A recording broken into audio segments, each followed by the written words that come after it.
I want my falsetto to happen, I have to start screaming in the shower. What are you doing in there?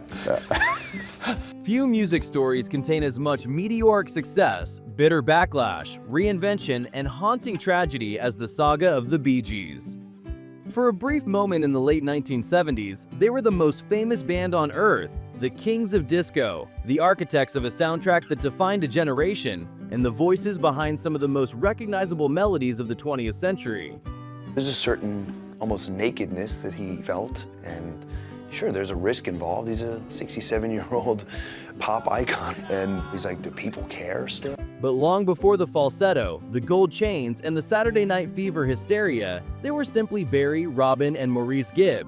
Three boys with perfect harmony, one guitar, and a dream that seemed both impossible and inevitable. Every brother I've lost was in a moment when we were not getting on. And so I have to live with that. Not in Miami nightclubs or Hollywood studios, but in the working-class streets of Manchester. Music flowed through the Gibb household the way air does through lungs. Yes. Which we thought was...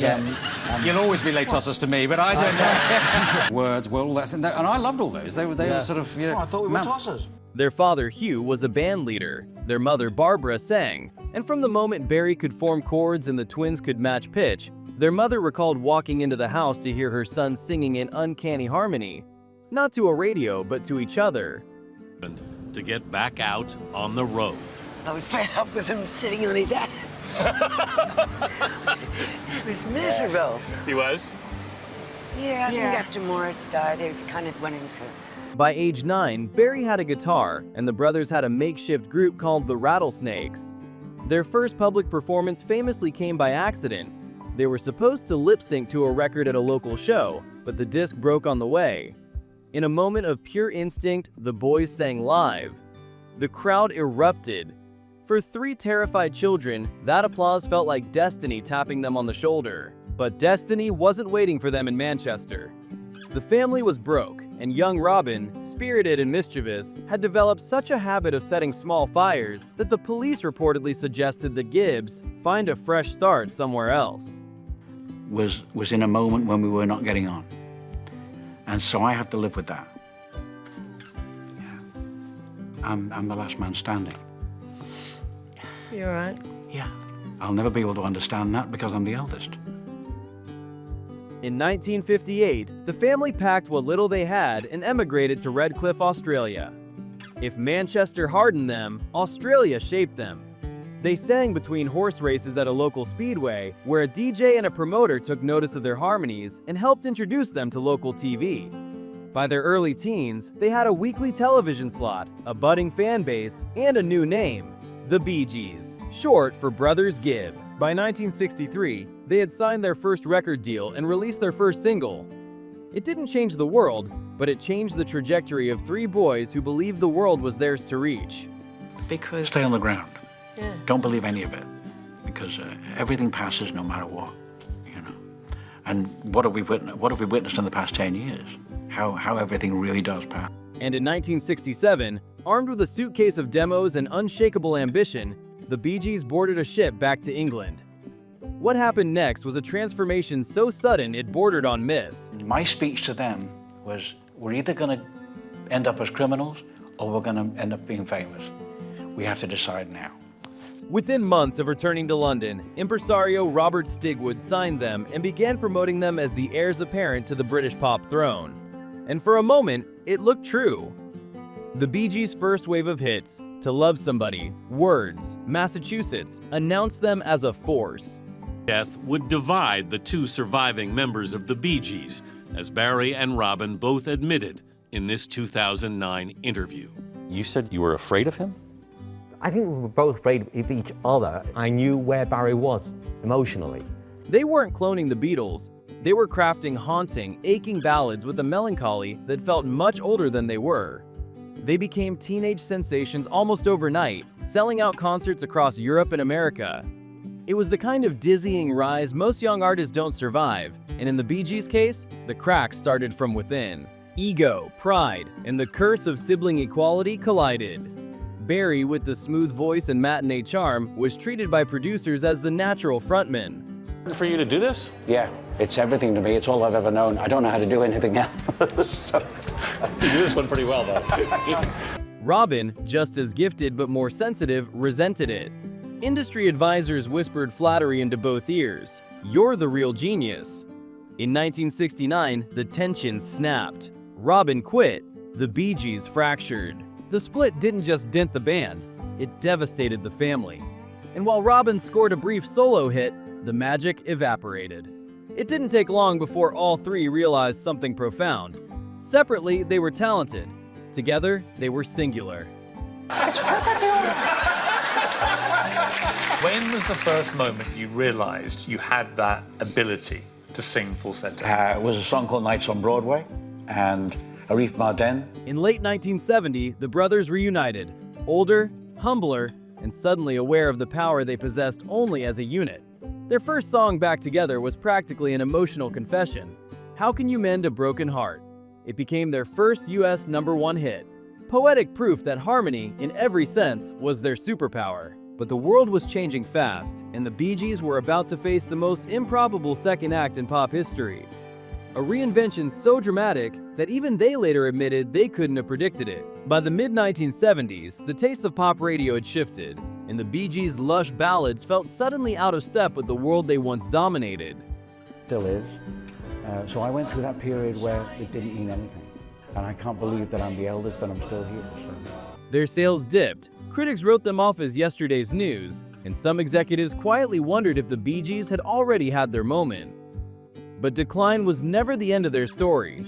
Reinvention was their secret weapon. Moving to Miami to work with producer Arif Mardin, the brothers immersed themselves in the growing club culture of the American South. Barry discovered that pushing his voice into a breathy falsetto created a new electrifying sound, a sound Robin encouraged him to lean into. Okay. No, nobody sings like you, so it's like... get together. We should get together. We should have lunch. Do you feel like the dream came true? Layered over funk rhythms, R&B grooves, and dance floor bass lines, the Bee Gees rebuilt themselves from the ground up. In 1975, Jive Talkin' marked the arrival of Bee Gees 2.0. Nights on Broadway, Fanny, and You Should Be Dancing followed, each one bigger, hotter, and more confident than the last. I mean, I did mope around for a few months, good few months, and the whole family did. Nobody really knew how to deal with it all because it's the loss of three brothers. The critics who had written their obituaries now found themselves dancing to their resurrection. And then came the global explosion. In 1977, the brothers were asked to contribute songs to a gritty little film about New York nightlife and working-class frustration.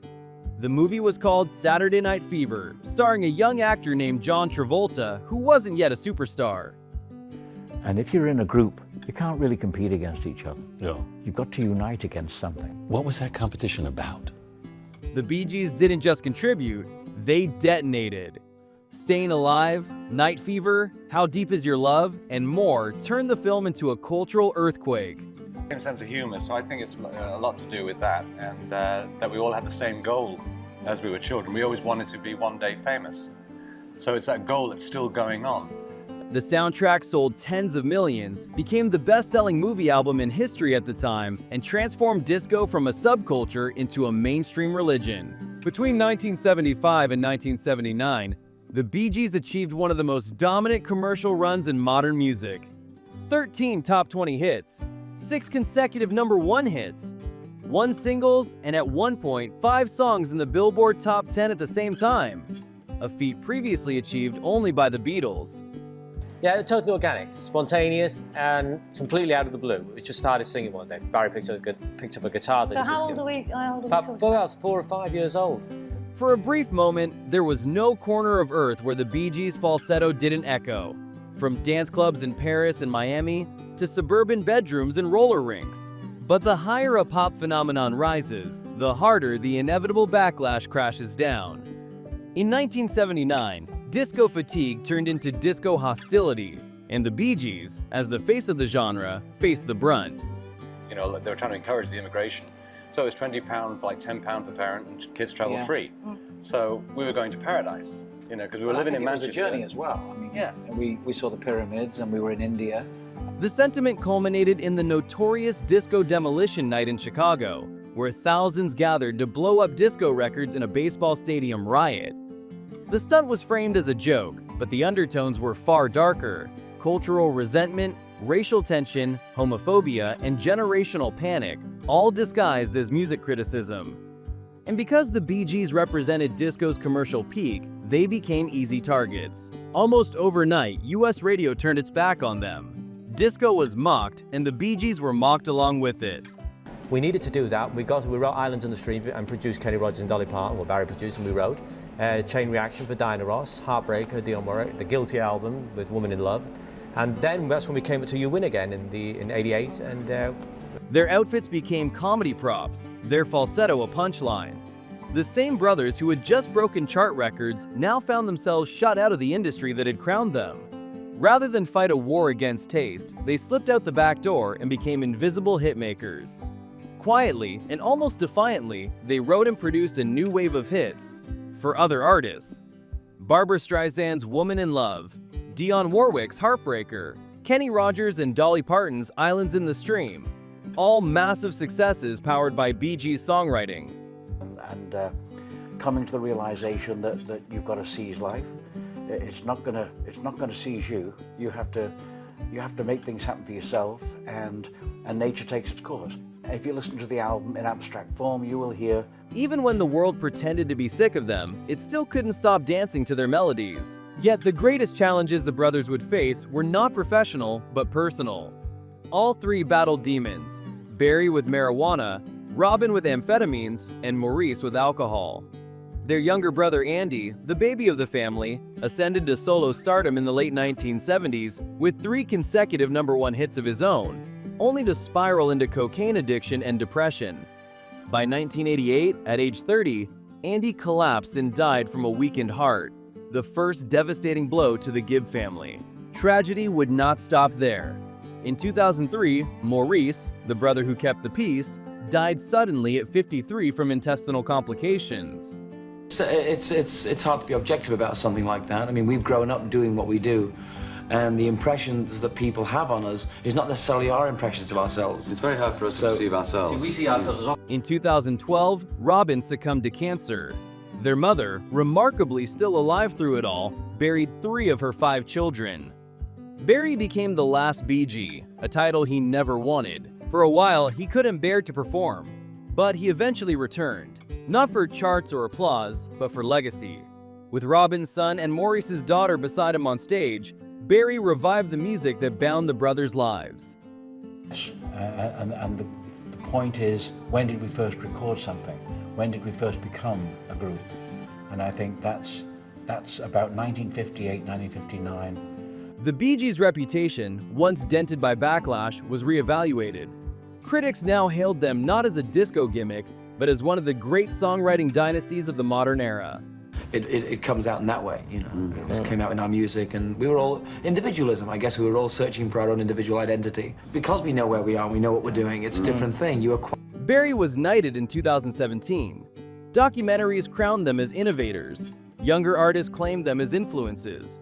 And audiences, hearing those songs again, realized they had never really gone away. In the documentary, How Can You Mend a Broken Heart?, Barry summed up the cost of their triumph in a single heartbreaking line. Having hits was great, but I'd rather have them back here and no hits at all. At the same time, you had Mick Jagger and McCartney were doing like the Miss You thing, Miss You Night, Prince. For all their success, 220 million records sold, chart dominance across eras, and the ability to reinvent themselves more than once, the true story of the Bee Gees is not about fame, but family. Harmony made them legends, brotherhood made them human, tragedy made them immortal. Today, when Barry steps on stage, he carries the Bee Gees with him. Not as ghosts, but as voices.